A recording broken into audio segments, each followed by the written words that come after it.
Soigneusement informés par Pacaille des détails de leurs évasions prochaines, les singes captifs se rassemblent sans bruit devant la porte de leur cage dès que retentissent les premiers roulements de tambour annonçant le début de la fête de la quatrième lune. Pacaille, de garde ce soir-là, leur ouvre la porte et les guide en direction d'un épais bosquet qu'il a repéré non loin de là. Silencieux, tels des fantômes, les 8 captifs quittent la prison maudite. Dans le même temps, Sanchen, muni de sa besace à double poche, rejoint le bâtiment où sommeillent les montures des gardes. S'assurant que nul regard indiscret ne l'a repéré, Sanchen franchit la porte, le cœur battant, comme toujours, quand il va retrouver des chevaux.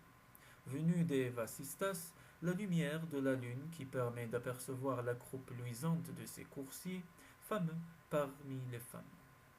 Pas un ne bouge quand Sanchen s'approche. Ils ont reconnu en lui un ami. Ils chantonnent alors 3 notes formant une complainte que Pacaille a appelée le chant des chevaux. Surprise par cet air mélodieux,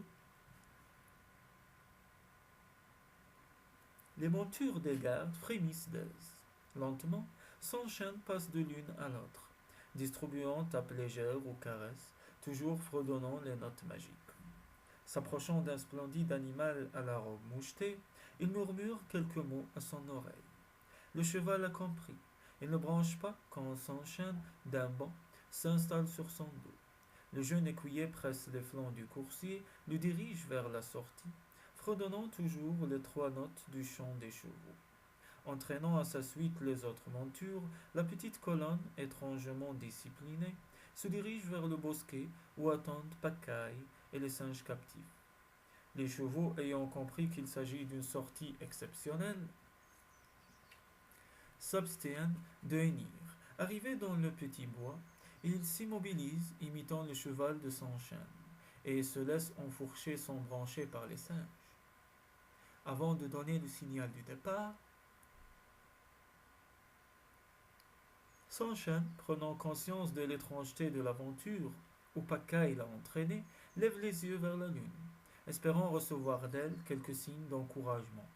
Mais la face ronde demeure figée dans l'indifférence, et c'est dans son propre cœur qu'il doit trouver le courage de partir.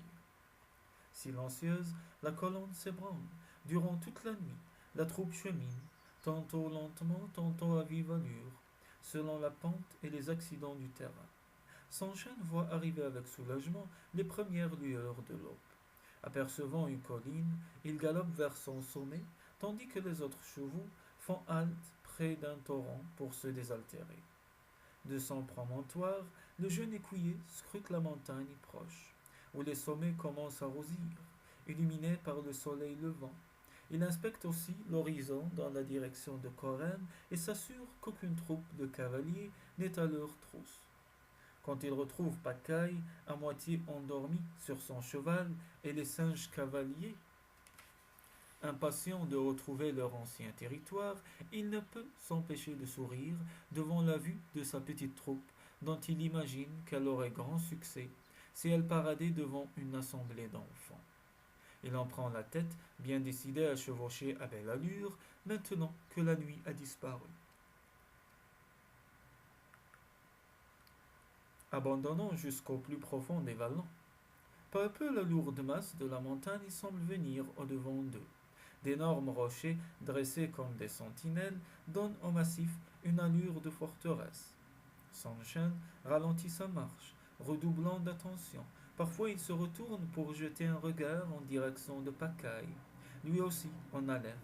Vers le soir, le mince sentier s'engage dans un étroit défilé que l'ombre commence à envahir.